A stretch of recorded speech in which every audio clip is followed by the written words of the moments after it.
Bonjour à tous et à toutes, bienvenue sur Rive FM. Nous recevons aujourd'hui Madame Séverine Reynaud, conseillère départementale de la Loire au numérique, 6e vice-présidente, conseillère municipale de l'opposition de Rive-de-Gier. Bonjour Madame Reynaud. Bonjour. Vous venez de la région PACA, parlez-nous un petit peu de vous.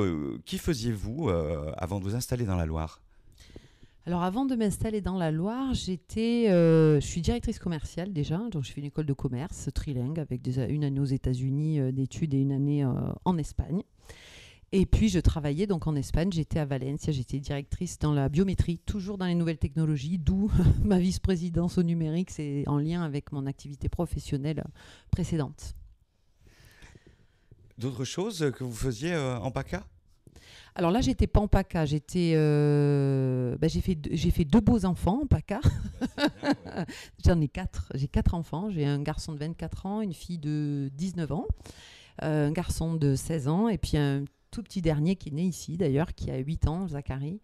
Voilà, donc je suis une maman de 4 enfants comblés. Oui, vous intéressez donc du coup aussi à la vie politique par rapport à vos enfants. Qu'est-ce qui vous a amené à vous impliquer dans la vie locale, tout d'abord comme adjointe à la mairie de Génilac ? Eh bien, on y revient. Ça vient de mes enfants, en fait, et notamment ma fille, Zoé, qui est dans le champ du handicap avec une maladie orpheline. Et donc, j'ai voulu m'intéresser un peu de plus près à la vie de l'école. Donc, je suis rentrée parent délégué. Et donc, j'ai vu l'adjointe à l'époque, c'était Joël Cousin, en charge du scolaire à la mairie de Génilac. On a échangé et elle m'a proposé de partir avec eux sur la liste. Et c'est en fait la politique est venue à moi. Et j'avais ce sujet de handicap quand même qui me tenait à cœur. Et si on veut faire bouger les lignes, à un moment donné, il faut s'investir. Voilà. C'est venu de là. C'est tout à fait ça, ouais. La vie locale, c'est l'investissement de chacun, que ce soit associatif, que ce soit politique ou dans d'autres instances finalement. Élu au département et notamment au numérique, plusieurs programmes sont mis en place pour la jeunesse, dont la plateforme numérique des stages que vous pouvez vous en dire ? Alors ça, c'est un projet qui est né il y a 2 ans à Paris. On est allé au salon avec ma directrice du numérique et la vice-présidente Michèle Maras qui était en charge du scolaire à l'époque pour rencontrer, au salon Educatech, pour justement aller chercher des solutions pour nos collégiens parce que c'est un vrai problème. C'est des stages qui sont des stages d'observation, donc on ne peut pas faire grand-chose dans ces stages et souvent le chef d'entreprise, il ne sait pas trop comment, qu'est-ce qu'il va faire aux stagiaires en fait. Et pourtant, il y a quand même des métiers qui sont sous tension, que ce soit des métiers du numérique, mais pas que. Et il faut bien faire découvrir ces métiers. Donc on s'est dit, si on crée une plateforme de stage où les collégiens peuvent aller chercher dans leur zone géographique, parce qu'en général, ils ne conduisent pas à cet âge-là. Donc il faut que ce soit quand même facile pour eux. Et les chefs d'entreprise peuvent présenter leur activité aussi et les faire connaître, parce qu'à 14 ans, souvent, on ne sait pas, 14-15 ans à peu près, on ne sait pas ce qu'on veut faire et on ne connaît pas tous les métiers. Donc est née cette plateforme de stage en ligne. C'est né l'année dernière au mois de novembre. Ça a été ouvert aux chefs d'entreprise pour mettre des stages. Et puis ensuite aux collégiens, en sachant que l'année dernière, les stages n'étaient pas obligatoires. Donc ça a été une année un petit peu compliquée, mais qui a quand même pris, parce qu'il y a eu, je ne sais plus combien de visites, mais c'était assez satisfaisant de l'ordre de 55 000 visites. Donc c'était plutôt positif.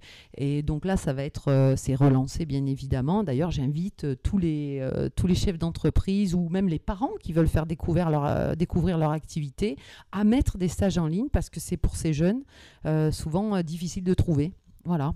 C'est vrai que c'est compliqué pour la jeunesse qui demande à beaucoup de gens, des fois, les commerçants, pour avoir des stages, c'est difficile. C'est très difficile et puis il y a ce souci c'est difficile en 5e quand on leur demande de se pencher sur leur projet professionnel, de savoir ce qu'ils veulent faire. Alors il y a des enfants qui sont toujours les exceptions, ils savent depuis tout petit qu'ils veulent faire vétérinaire et ils changeront pas d'avis et c'est très bien, mais c'est rare quand même. Donc il faut les faire découvrir. D'ailleurs on a passé pour cette plateforme un partenariat avec la CPME. De manière à ce qu'ils nous présentent à travers leurs adhérents des vidéos de métiers pour que et c'est sur la plateforme de stage, ils peuvent découvrir ces métiers-là. Après, il y a tous les métiers du numérique qui sont des métiers peu connus, pas tous inventés, parce que demain, on pourrait avoir des pilotes de drones, par exemple. Ça se développe, ouais. Bien sûr. Donc, on peut imaginer tous les métiers de demain. Et ça, là, on a une manifestation qui va être à sa 4e édition, qui s'appelait parcours digital, où lors d'une matinée, c'était souvent sur Saint-Étienne, et puis là ça s'est fait en visio avec le Covid, les collégiens s'inscrivaient. Et puis découvrir les nouveaux métiers, des ateliers en ligne. On avait un atelier aussi Wi-Fi pour les filles parce qu'il manque de filles dans le numérique et ça c'est un sujet que je porte vraiment fort. Et pourtant c'est mixte, le numérique complètement.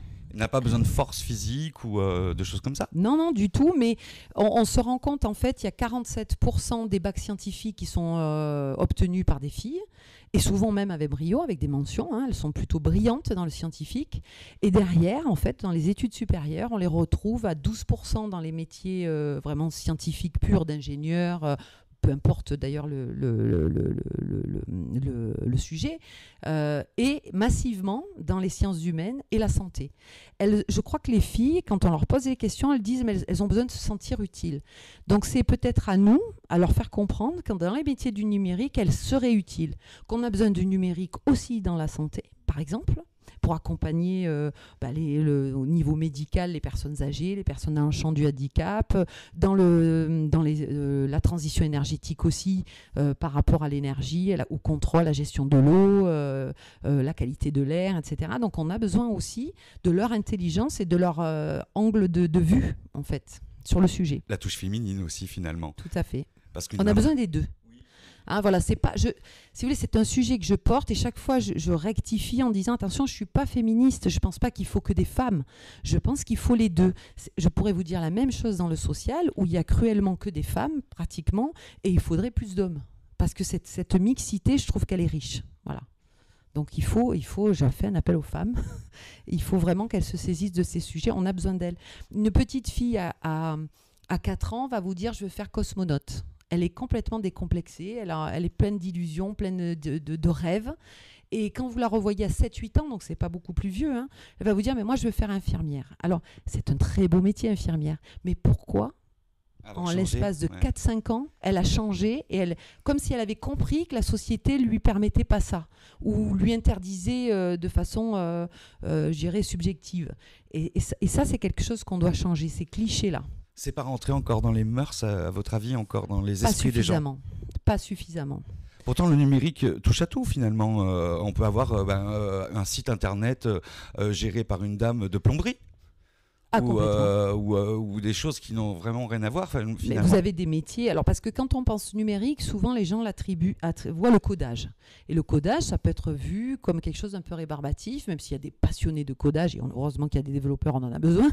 Mais il y a aussi le marketing digital, il y a des web designers. Donc, quand vous voyez des jeunes dans les cités qui vont faire des graphes en pleine illégalité et qui peuvent se prendre une amende d'ailleurs à cause de ça, alors qu'ils font des chefs-d'œuvre en réalité, ça pourrait être des super web designers, sauf qu'ils ne savent pas. Voilà. Donc c'est ça, parcours digital. Ils ont peut-être la passion du piratage finalement, ou de faire quelque chose d'un peu illégal. Il y a peut-être aussi cette sensation. Il y a peut-être ça aussi, ouais, c'est possible. Ça, on ne pourra pas faire grand-chose. Mais vous avez fait la science, le salon de la science, là? Les universités du très haut débit, la semaine dernière. Voilà. Vous nous en parlez un petit peu? C'était... Alors, les universités du très haut débit, on y est allé avec ma directrice Francine Alain du numérique l'année dernière au Sable d'Olonne. Donc, c'est sur 2 jours toujours. Et à la fin du premier jour, il y a la soirée Infranum qui sont les organisateurs, en fait, de cet événement, les créateurs même de cet événement. Et avec Francine, on s'est dit, non mais l'année prochaine, c'est à Saint-Étienne. C'est la Loire qui doit dire ce qu'elle a comme force. Elle doit partager, elle doit mettre au pot commun ses avances en matière de numérique.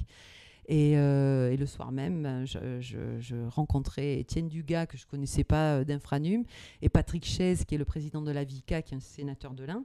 Et je leur ai dit, mais je viens vous voir parce que je voulais vous dire que l'année prochaine, c'est à Saint-Étienne que ça se passe. Alors, ils ont été surpris, ils m'ont dit oui, mais il y a Toulouse qui est sur les rangs. J'ai dit c'est pour ça que je vous le dis maintenant, parce qu'il faudra leur expliquer que ça sera l'année d'après, Toulouse, avec beaucoup d'humour. Et donc, cette année, c'était à Saint-Étienne, et l'année prochaine, ça sera à Toulouse. C'est exactement ce qui s'est passé. Qu'est-ce qu'on a pu y voir là-bas? Alors, il y avait il y a tous les métiers de la fibre, parce qu'au départ, c'est une manifestation qui est très axée sur les infrastructures, c'est-à-dire le déploiement de la fibre, vraiment, avec tous les composants. Donc, il y a des exposants. D'ailleurs, on a dû prendre plus de salles tellement il y avait de demandes au niveau des exposants. Donc, c'était une vraie réussite. C'était vraiment un endroit où les industriels avaient envie d'être. Et puis, bien évidemment, quand on a le déploiement fait ou en cours, on commence à penser à ce qu'on va mettre au bout du câble, j'ai envie de dire. C'est-à-dire, c'est tous les usages, les services et tout ce qui va avec derrière l'inclusion numérique, parce que c'est là qu'on se rend compte qu'en fait, il y a une partie de la population qui n'arrive pas, qui ne sait pas faire, qui ne peut pas faire. Des fois, ça peut être financier, ça peut être une histoire de compétences. Donc, qu'est-ce qu'on met en place pour tous ces gens-là? Et donc, l'Université du très haut débit, c'est plusieurs ateliers pendant 2 jours où on discute de ces sujets.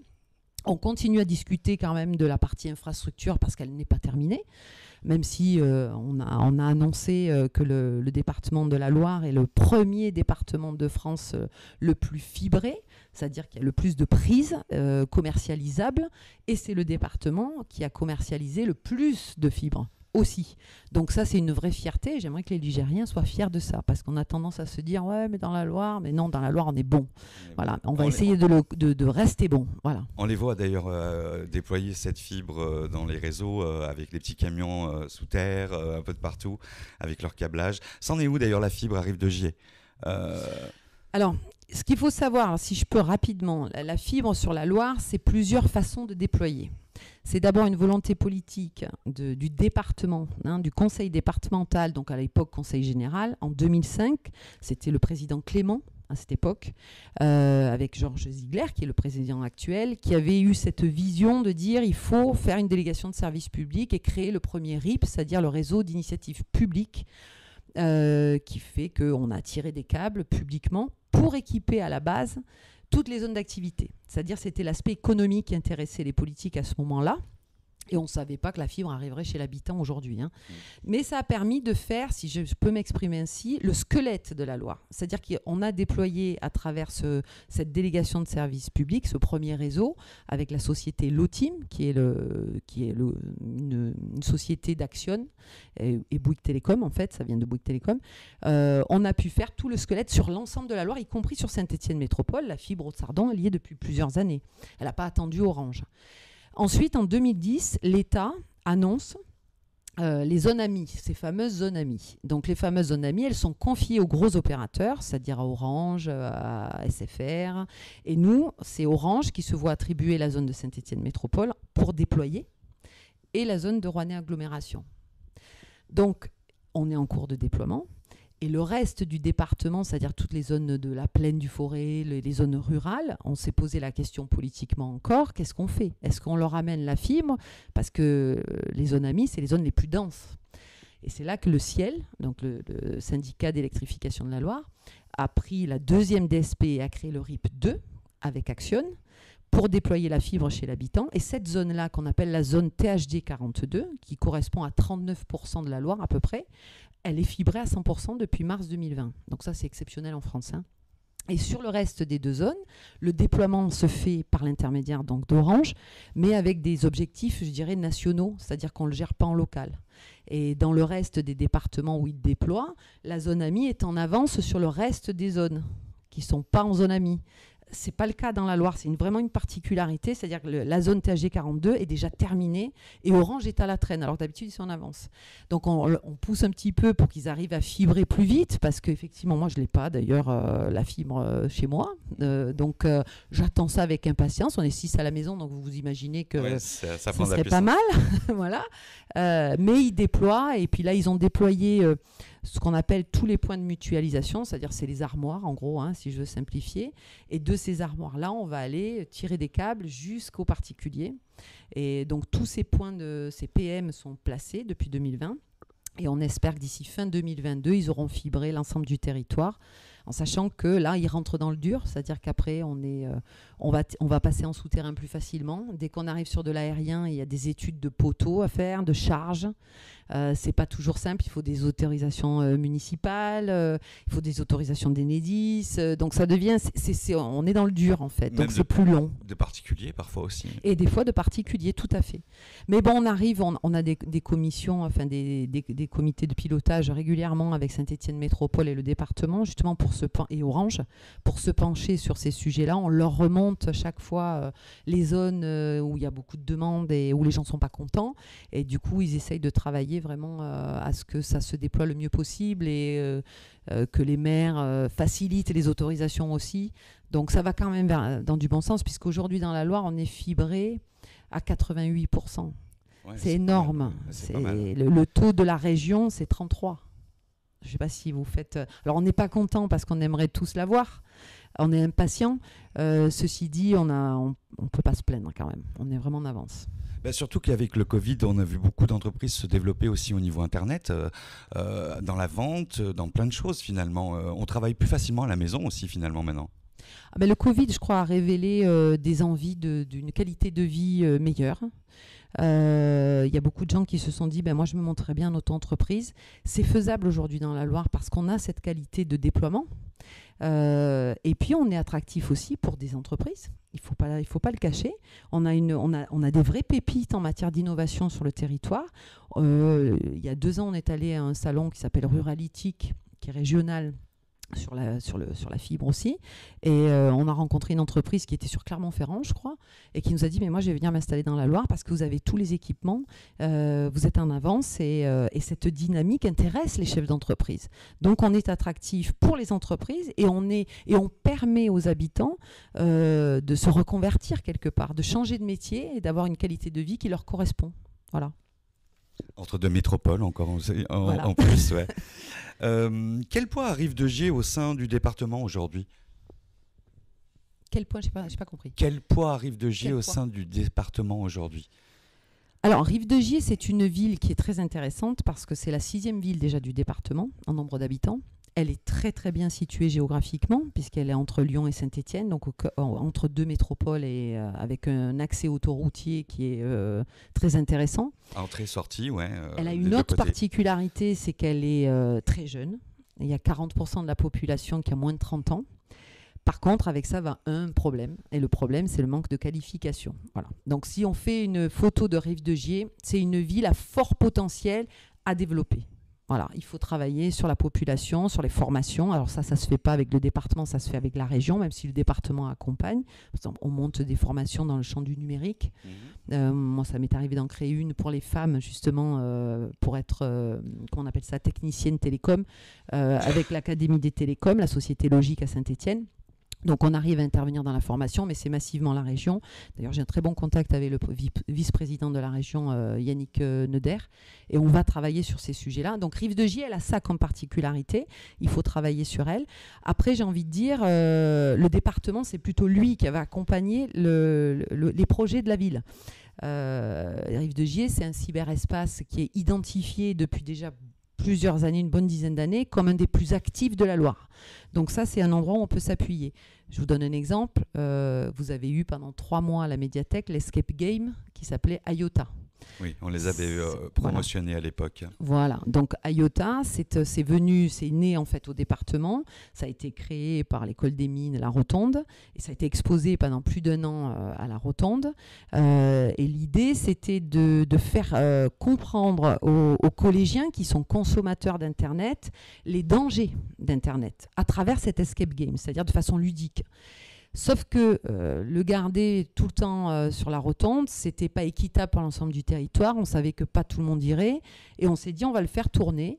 À ce moment-là, moi, j'avais la lecture publique aussi. Donc, comme on a un très bon maillage au niveau des médiathèques et des espaces publics numériques comme le cyberespace, on s'est dit, soit dans l'un, soit dans l'autre, on le fait tourner. On le laisse chaque fois 3 mois dans le territoire où il y a des collèges.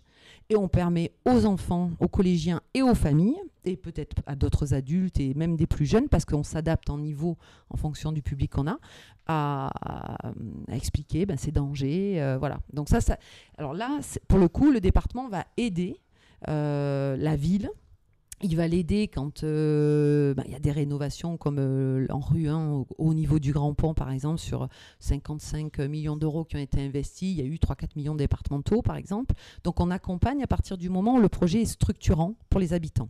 L'intérêt, il est toujours in fine pour l'habitant. Voilà. Depuis votre élection, quels ont été les points forts qui permettent à Rive de Gier d'avancer et de progresser ? Depuis mon élection au département ? Oui. C'est tout le suivi des dossiers qu'il y avait au niveau du département, qui était suivi largement par Jean-Claude Charvin, puisqu'il en était le maire. Hein. C'est ce que je vous disais, c'est là en rue 2 notamment. C'est au niveau des collèges aussi, parce qu'on a fini de rénover. Et là, pour le coup, moi, je suis arrivée au moment où il restait la cour. Elle n'était pas faite. Ça faisait 2-3 ans qu'on reportait. Donc, ça a été la façon de dire, maintenant, stop. Là, on le met au budget cette année. On le fait cette année et on est bien d'accord. Donc, voilà, ça fait partie des actions que j'ai eues directement. Et puis, ça a été ce qui est en train de sortir aujourd'hui, ce que j'ai appelé le gros hold-up du siècle, puisque c'est le projet qu'a présenté en conseil municipal la dernière fois M. Bonny, c'est-à-dire c'est la réhabilitation de tout le centre-ville, qui est le projet, on l'appelle le projet Charvin, mais il était porté par Jean-Claude Charvin, par la ville, mais il était soutenu par la région, par l'État, par la métropole et par le département. Donc tous ces projets-là, moi je les ai travaillés en amont. Je les connais bien, voilà, les financements à l'intérieur et pourquoi ça a été pensé. C'est pas simplement un projet où on dit on va refaire le conservatoire par exemple. C'est qu'on s'est projeté, sur 30 ans. Et sur 30 ans, c'est la découverte du Gier. Ça, on n'en parle jamais. Ouais. Mais c'est refaire du Rive de Gier une ville d'eau, une ville beaucoup plus attractive en fait, et profiter de ça, puisque maintenant on sait traiter l'eau, on a des contrats rivières qui ont été mis en place par Jean-Claude Charvin d'ailleurs. Donc voilà, c'est ça l'accompagnement qu'on peut avoir. Et après, ça a été l'apport au niveau du handicap. Parce que ça, c'est une des grosses missions du département. Donc moi, j'accompagne tous les... Alors ça ne se dit pas, on le médiatise pas, mais je suis disponible pour tous les habitants du canton, même pas que de Rive de Gier, sur ces sujets-là, par exemple. Comment ressentez-vous l'inégalité homme-femme en politique ? Vaste sujet. Vaste sujet, ouais. Alors, je suis quelqu'un qui ne suis pas favorable à imposer des quotas en règle générale. Mais je salue quand même la parité qui a été imposée, parce que je pense que moi personnellement j'aurais jamais pu rentrer au conseil départemental sans cette parité imposée, donc je trouve que c'est bien. Après, dans le travail, je trouve que ça a amené... moi, j'avais la chance d'avoir un binôme, et c'est le cas encore aujourd'hui avec Bernard Lager. On travaille vraiment de concert. Donc, hommes-femmes, on a chacun nos visions et elles se complètent bien. Elles font que la solution est toujours plus efficace. Et je trouve que c'est idéal. Après, je ne vais pas vous mentir, souvent, une partie des hommes ne savent pas travailler avec les femmes. Je pense qu'ils ne savent pas comment nous aborder, et du coup, ça met un petit malaise. Hein, et voilà, et puis, il y a des sujets qui sont masculins, identifiés masculins, des sujets qui sont identifiés féminins, comme le social, par exemple. Alors, je suis un mauvais exemple, puisque le numérique, c'est très masculin, et nous, on n'est quasiment que des femmes au département. Mais voilà, il y a encore un petit peu ça qu'il faudra arriver à gommer, mais on va y arriver. Un domaine assez macho quand même. Hein. Oui, assez macho. Parfois misogyne même. Vous avez été confronté au Rassemblement national lors du second tour des élections. Que proposez-vous pour lutter contre l'extrémisme de tous bords ? Alors oui, vous citez le Rassemblement national. Moi, je peux vous citer aussi les communistes. Je veux dire, dans les extrêmes, je pense qu'ils sont très proches. D'ailleurs, c'est un électorat qui bascule de l'un à l'autre régulièrement. Moi, j'aime pas les extrêmes. D'abord, si on parle des élections départementales, les thèmes qu'ils avaient, déjà, il y avait des chiffres complètement erronés sur les mineurs non accompagnés. Ils sont là pour faire peur. C'est quelque chose qui peut pas aller. Alors comment on lutte ? On lutte avec des idées, je pense, on lutte avec des actions. On se laisse surtout pas déstabiliser par la peur de l'autre, parce que c'est ça qu'il prône quelque part. On peut pas être non plus dans l'angélisme, parce qu'il y a des sujets dont il faut quand même se saisir. Mais je crois que c'est en mettant en place des actions et des choses qu'on arrivera à faire tomber ce genre de politique un peu trop extrémiste dans nos communes et dans nos territoires. Surtout qu'on a eu 2 personnes qui n'étaient pas forcément connues à Rive de Gier, qui sont arrivées au 2e tour, presque. Hein. Moi, je ne les connaissais pas du tout, mais ça, c'est une pratique ancestrale, je dirais, du Rassemblement national. On a toujours des gens qu'on ne connaît pas. Alors, je ne les critiquerai pas, je ne les connais pas. Donc, j'ai croisé juste le candidat le soir du 2e tour, qui avait l'air plutôt sympa d'ailleurs, qui s'attendait à perdre. Il le savait, donc il m'a félicité, il m'a dit mais vous avez l'air sympa. Je dis oui, je pense que je suis sympa. Et il me dit de toute façon c'était David contre Goliath. Alors voilà, mais ceci dit on les connaissait pas. Et ce qui est dommage c'est que si on imagine, et c'est là où il y a le danger, si on imagine à ce moment-là que les gens se disent nous on en a marre, on a tout essayé, il y a que qu'on n'a pas essayé et on va voter pour eux massivement. C'était des gens, même si je respecte les personnes qui ne connaissaient rien du tout à ce que fait un conseiller départemental. Ils ne connaissaient pas les politiques départementales, ils ne savaient pas par quel bout le prendre, ils n'avaient pas d'idée de projet, de programme, c'est-à-dire qu'en gros, on allait perdre 6 ans. Et ça, c'est grave et c'est dangereux. Oui, parce qu'il y a beaucoup de choses à faire. Et c'est finalement un vote de contestation. C'est un vote de contestation, mais qui peut être grave. Et oui, parce que ça engendre 6 ans de mandat. 6 ans de mandat, et surtout quand vous ne connaissez pas les sujets sur lesquels vous pouvez agir, vous n'avez pas de projet à venir, vous faites comment ? Vous allez pendant 4 ans essayer d'établir un programme qui pourrait tenir la route, et les gens ils attendent. Nous on a le social, le social ça n'attend pas, je suis désolée, ça n'attend pas le social. Et non, des fois on a des gens qui sont dans la rue le soir même avec 4 enfants, où ça peut arriver. Oui. Que peut faire le département pour le pouvoir d'achat des Ligériens ? On est dans les aides là, on est complètement dans les aides sociales. Après, il va pas augmenter les impôts déjà, pour commencer. Ça n'a jamais été augmenté depuis que je suis élue moi. Et même avant, je crois que ça fait plus de 25 ans que le département n'a pas augmenté les impôts, donc c'est pas aggravé, je dirais, le pouvoir d'achat. Après, pour le pouvoir d'achat des Ligériens, il va leur amener les aides nécessaires au moment quand on a des accidents de vie. Et après, il y a l'action qui est l'action de permettre, notamment au public qu'on gère, qui sont les publics du RSA, comment on les remet dans une dynamique professionnelle. Donc ça, c'est les ateliers d'insertion et c'est leur permettre de redevenir autonomes, d'avoir une fierté aussi, de s'assumer. Et ça passe par souvent le psychologique. Donc on a des actions, par exemple, avec du sport. Et ça marche très très bien pour les resociabiliser. Donc c'est quelque part permettre à ces gens-là de retrouver une dignité et d'avoir un pouvoir d'achat digne de ce nom pour pouvoir vivre décemment dans notre société. On a un manque de confiance en soi, je pense aussi, quand on n'a pas de travail et toutes ces choses-là. Peut-être que ça aide aussi le sport pour pouvoir se retrouver. Tout à fait. On le voit à travers les enfants, par exemple. Il y a des enfants qui ne sont pas très doués à l'école et qui s'entendent dire « Ah ben non, t'es encore nul, t'es pas bon en français, t'es pas bon en maths, etc. » Mais qui peuvent par contre s'accomplir dans le sport et savoir qu'on est bon dans quelque chose, c'est très important. On a 9 formes d'intelligence qui existent. On a tous un bouquet. On n'a pas tous le même, et c'est bien, c'est ce qui fait notre diversité, c'est ce qui fait la force d'une société. Mais il faut aller chercher ce bouquet-là. Et le sport est un moyen, c'est pas le seul, ça peut être la culture, les arts numériques, il y a plein de choses qu'on peut mettre en place, mais c'est un moyen d'aller chercher ce bouquet d'intelligence qu'ont chaque personne. Voilà. Et de leur dire, voilà, toi, tu es doué là-dedans, ça n'a pas été identifié dans le cadre scolaire, mais maintenant qu'on le sait, voilà ce que tu peux faire derrière. Voilà les métiers qui s'ouvrent à toi. Alors pourquoi, justement, ça n'a pas été identifié dans le cadre scolaire ? Est-ce que ça ne pourrait pas l'être changer le système, individuellement, non, mais que la professeure se dise celui-ci je le sens plus là-dedans, faudrait peut-être l'orienter là-dedans, celui-là, parce qu'elle les connaît tous finalement un par un aussi, et elle voit les capacités sans voir les défauts en essayant de les atténuer, mais de les diriger justement sur quelque chose où ils excelleraient plus.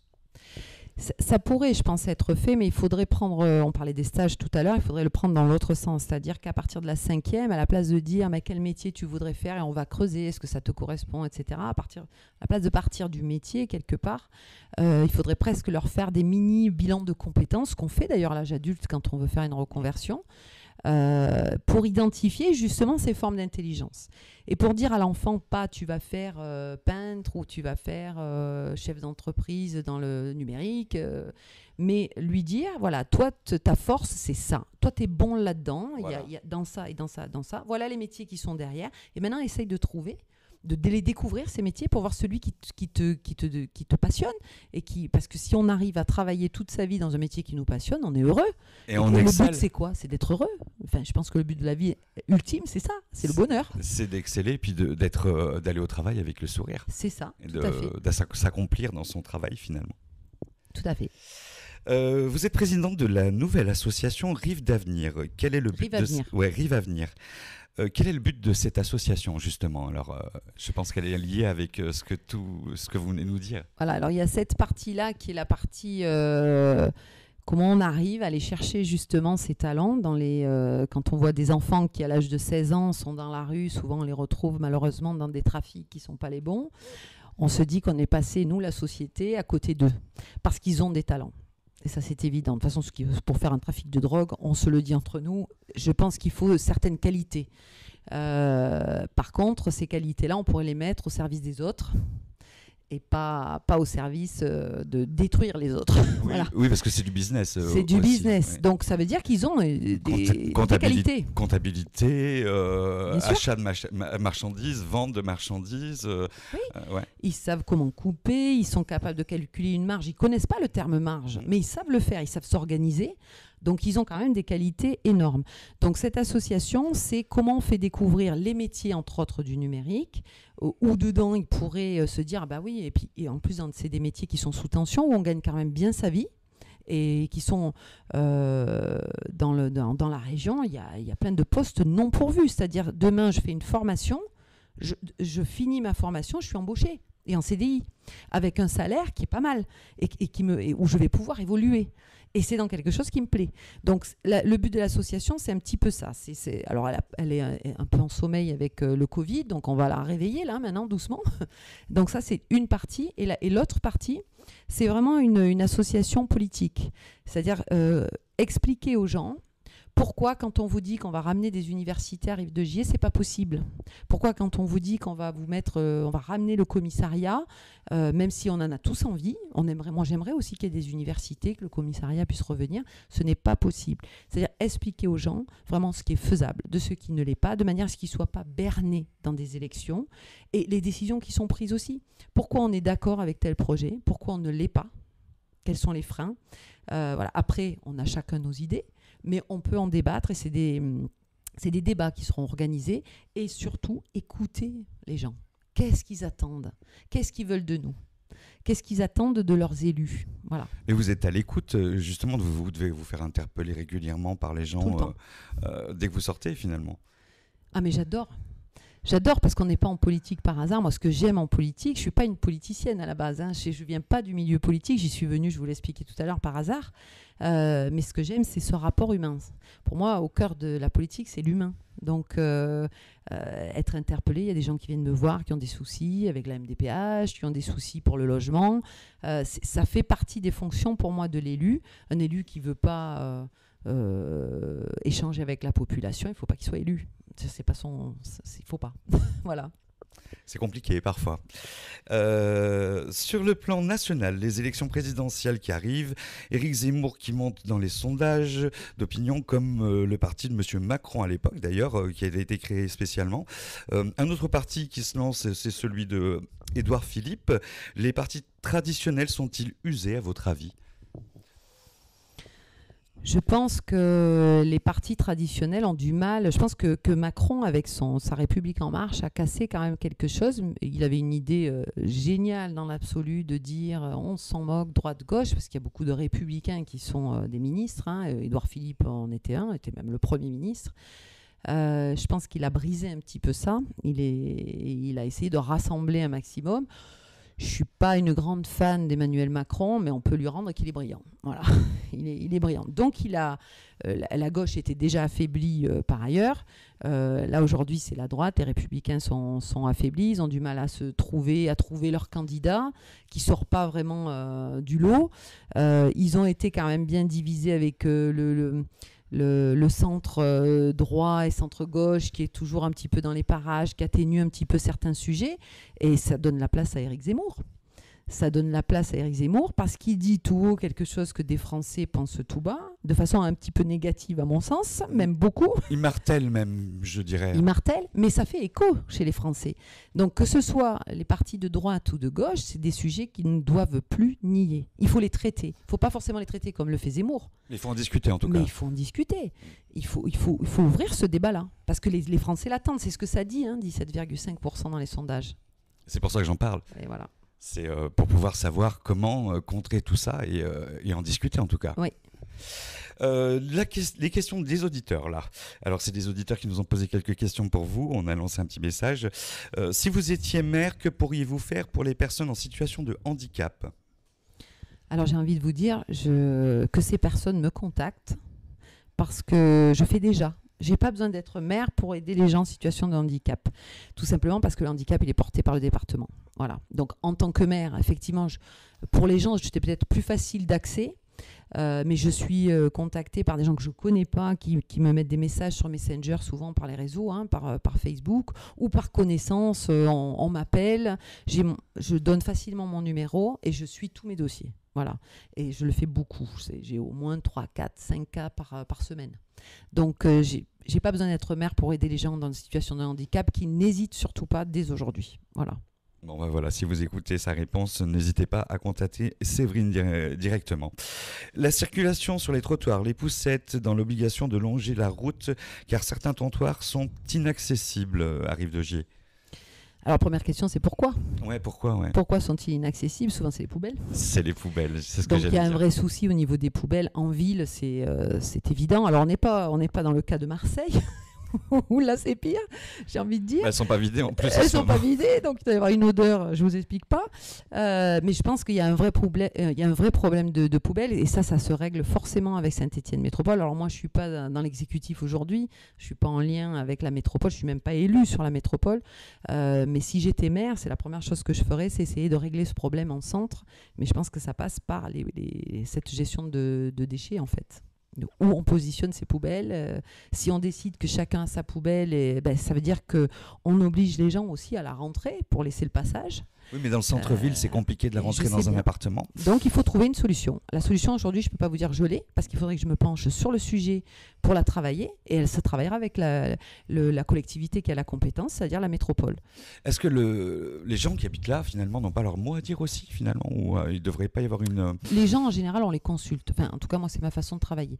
Quand on doit agir sur un quartier, par exemple, sur un sujet, que ce soit celui-là ou un autre, d'ailleurs, c'est les premiers concernés.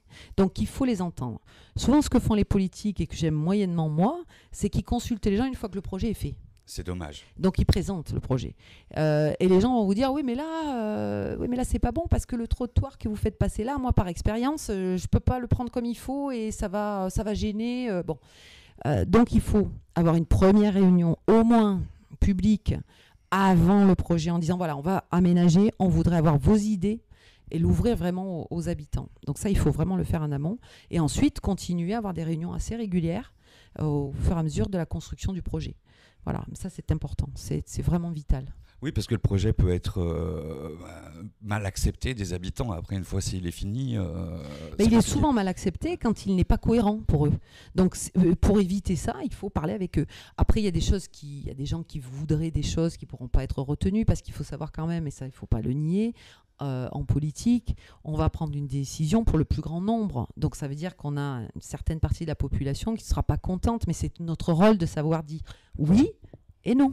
Pour l'intérêt personnel ou l'intérêt pour tout commun. Le monde, commun finalement.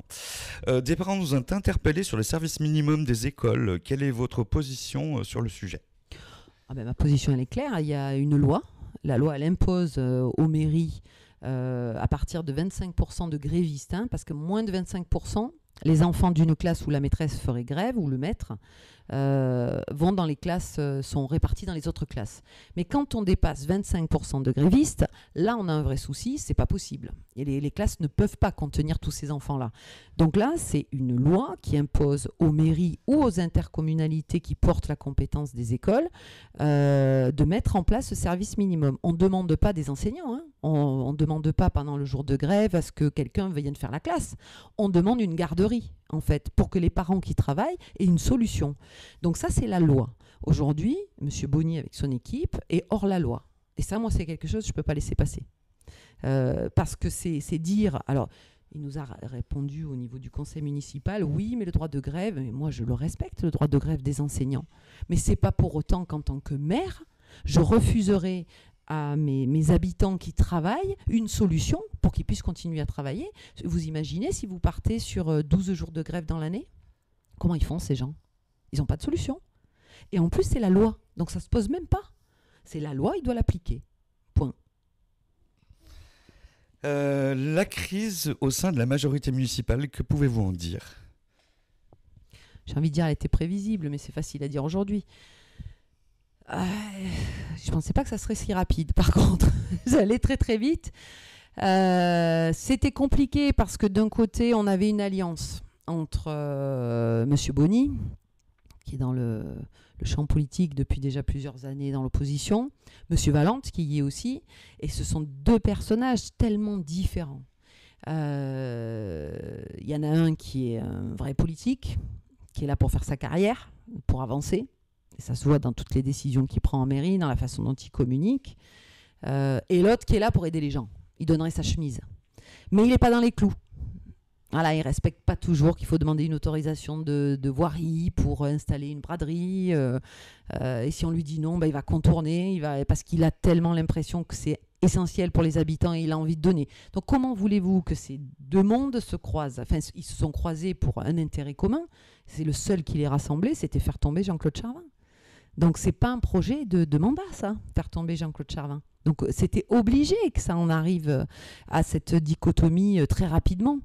Donc on n'est pas surpris. Après, ce qui est dommage, et là, ça c'est une sensation que j'ai en conseil municipal, j'ai la sensation qu'une grosse partie de la majorité de M. Bonny comprend pas bien ce qui se passe, n'est pas forcément au courant de tout, et j'ai l'impression qu'ils sont peu nombreux à décider. Ça me dérange un petit peu. Voilà. Mais c'est vraiment un ressenti assez fort d'une politique qui est portée par 4 personnes et toute une majorité qui quelque part l'a subie. Et c'est dommage. Voilà, c'est vraiment dommage. Allez, une dernière question. Quels sont les dossiers prioritaires pour votre mandat au département que vous aimeriez terminer et vraiment les dossiers qui vous tiennent à cœur? Alors là, on est en pleine réécriture du schéma départemental de lecture d'aménagement numérique du territoire. Donc les départements, ils portent ce schéma d'aménagement numérique, ce sont les chefs de file. Ça donne 2 missions au département. La première, c'est la coordination de toutes les actions du territoire. Il ne s'agit pas de marcher sur les collectivités, c'est-à-dire une commune, sur une EPCI, Saint-Étienne Métropole, etc. Il s'agit de travailler dans le même sens, chacun dans ses compétences. Et la deuxième mission du département, c'est porter lui-même ses actions et être acteur dans le champ de ses compétences. Par exemple, en matière de numérique, c'est l'inclusion numérique. Ce n'est pas que ça, hein, mais c'est aussi l'inclusion numérique. C'est-à-dire, c'est les écrivains numériques qu'on a mis en place auprès de nos travailleurs sociaux, de nos assistantes sociales, pour aider les habitants, soit à faire, parce qu'on a des gens qui ne feront jamais, on le sait, donc il faudra faire pour eux, soit les former à pouvoir faire, soit leur fournir un matériel, parce qu'ils n'ont pas les moyens d'en avoir chez eux. Donc, c'est plusieurs actions, mais c'est les écrivains numériques. C'est les conseillers numériques. On en a un d'ailleurs, je crois que c'est une, il me semble, qui a été recrutée, mais je ne l'ai pas rencontré. Les conseillers numériques, c'est le plan France Service qui a été lancé par l'État. Dans la Loire, on a identifié un besoin à 45 conseillers numériques. Le département agit sur les 2 axes de la même manière. C'est-à-dire que, 1, il est acteur, donc il a recruté 8 conseillers numériques. Et 2, il coordonne. C'est-à-dire qu'un de ces conseillers numériques sera le coordinateur de tous les conseillers du territoire, c'est-à-dire des 45, de manière à ce que chacun qui travaille, celui de Rive-de-Gier ou celle de Rive-de-Gier va travailler un petit peu toute seule, mais elle va dire, moi j'ai mis ça comme atelier, ça marche bien, là je rencontre une difficulté, donc c'est cet échange entre les 45, de manière de faire en sorte que sur les 2 ans qu'ils ont de mission, et ce qui peut être prolongé après, ça dépend des collectivités si elles veulent les prolonger, on puisse établir un schéma d'inclusion numérique à l'échelle du département et qui prenne en compte toutes les spécificités du territoire en tant que territoire, c'est-à-dire rural, urbain, mais aussi humaine, les spécificités des personnes. Voilà, qu'est-ce qu'on amène et comment, qu'est-ce qui marche. De toute façon, il faut bien se dire que derrière le numérique, il y a des personnes, finalement. Ça n'est pas que fictif. Ah, mais c'est ça, c'est tout à fait ça. Donc ça fait partie des actions que je vais porter, puisque ce schéma est en révision. C'est le SDAN 3.0. Donc il est en révision. Donc ça, c'est un des gros projets, mais ça va sortir en 2022. Premier trimestre 2022, on aura le schéma d'établi. À l'intérieur, il y a des ambitions très fortes que l'on porte, notamment la cybersécurité, puisque plus on multiplie les usages, plus on est cyberattaqué, voire rançonné. Et aujourd'hui, les collectivités le sont, c'est 20% des rançons demandées. Donc c'est quand même énorme. Donc là, le rôle du département, c'est d'être un peu protecteur et de permettre aux collectivités comme les petites communes qui n'ont pas les moyens de se protéger. On a répondu d'ailleurs à un appel de manifestation d'intérêt de l'État en cybersécurité. On attend la réponse, on croise les doigts pour accompagner ce sujet-là. Et le deuxième sujet qu'on porte très très fort, c'est la sobriété numérique, ce qu'on appelle le Green IT. C'est-à-dire qu'on sait qu'en multipliant les appareils, en multipliant les data centers, on dépense plus de gaz à effet de serre. Comment on fait? Comment on se saisit de ce sujet pour le travailler? Parce que sinon, d'ici 2030, on représentera 20% de l'énergie dépensée, consommée sur la planète, et c'est beaucoup trop. Donc comment on fait? Donc là, il y a 3 pistes. La piste de l'appareil en lui-même, c'est-à-dire comment on les reconditionne, on les répare plutôt que de les jeter au bout de 4 ans. Ça, c'est une des pistes. La deuxième, c'est la priorisation des datas, c'est-à-dire comment on arrive sur un logiciel qu'on utilise, on produit simplement, on stocke tout sur des data centers, donc ça consomme de l'énergie, mais en réalité, on en utilise 20%. 7 souvent et 13 régulièrement. Et le reste, quasiment pas. Donc, c'est pas la peine de les stocker. Donc voilà, c'est cette priorisation de data. Et le troisième axe, c'est l'énergie, comment on la produit, est-ce qu'elle peut être verte? Et là, on a la chance, et en plus c'est notre canton, d'avoir l'îlotage de Châteauneuf, qui est une boucle locale, qui permet de fabriquer de l'énergie à partir de panneaux photovoltaïques et d'arbres à vent, qui est transformé en hydrogène, qui est un hydrogène complètement vert, et qui permet d'alimenter notamment l'éclairage du château en direct, qui pourrait alimenter des climatiseurs dans les salles, en énergie verte. Pour un data center, il faut des climatiseurs, parce qu'il faut pas de chaleur. Ah oui, il faut que ça refroidisse. Donc c'est des pistes aussi qu'on travaille, ça c'est en boucle locale. Donc c'est pas facile, il y a un investissement, il faut l'adapter, mais c'est vraiment des pistes de travail importantes. Donc ça c'est le schéma. Le schéma, il va sortir là. Et le deuxième, si j'ai le temps d'en parler, c'est le Learning Center. Alors ça, je le porte depuis la lecture publique. Le Learning Center, on n'a pas de bâtiment départemental au département. Voilà, il n'y a pas. Il y a des départements qui ont portent des choses très fortes. Nous, on n'en a pas. On finance beaucoup de choses. On a participé, je crois, à tout ce qui s'est créé dans la Loire, mais on n'en a pas en propre. Et là, il y a eu un vrai besoin de faire croiser toutes nos politiques départementales.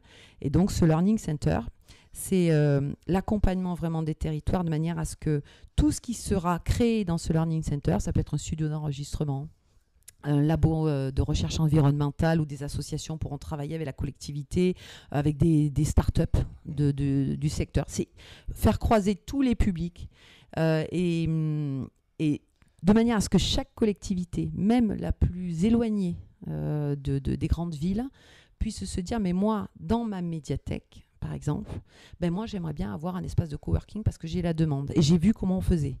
Donc c'est vraiment permettre à travers ce bâtiment où on va décliner l'insertion, le tourisme, l'environnement, la jeunesse, les collégiens, tous ces publics-là vont se croiser avec le monde de l'entreprise, parce qu'il doit y avoir une interaction avec le monde de l'entreprise, et comment je le duplique sur le territoire en fonction vraiment des besoins de l'écosystème. Ça, c'est un gros projet, on est en étude de faisabilité, et voilà, j'espère qu'il aboutira. Eh ben, merci Séverine Reynaud d'être venue dans nos studios et puis j'espère qu'on vous verra régulièrement quand vous aurez quelque chose à nous dire, en tout cas Avec grand plaisir. aux Ripagériens et puis aux gens de la vallée finalement, parce qu'on a écouté même très loin finalement. Merci d'ailleurs aux auditeurs qui nous écoutent, c'est force à vous parce que vous nous donnez vraiment la force. Merci de m'avoir écouté, de m'avoir invité. C'est toujours plus proche de vous. Merci. Au revoir les amis. Au revoir.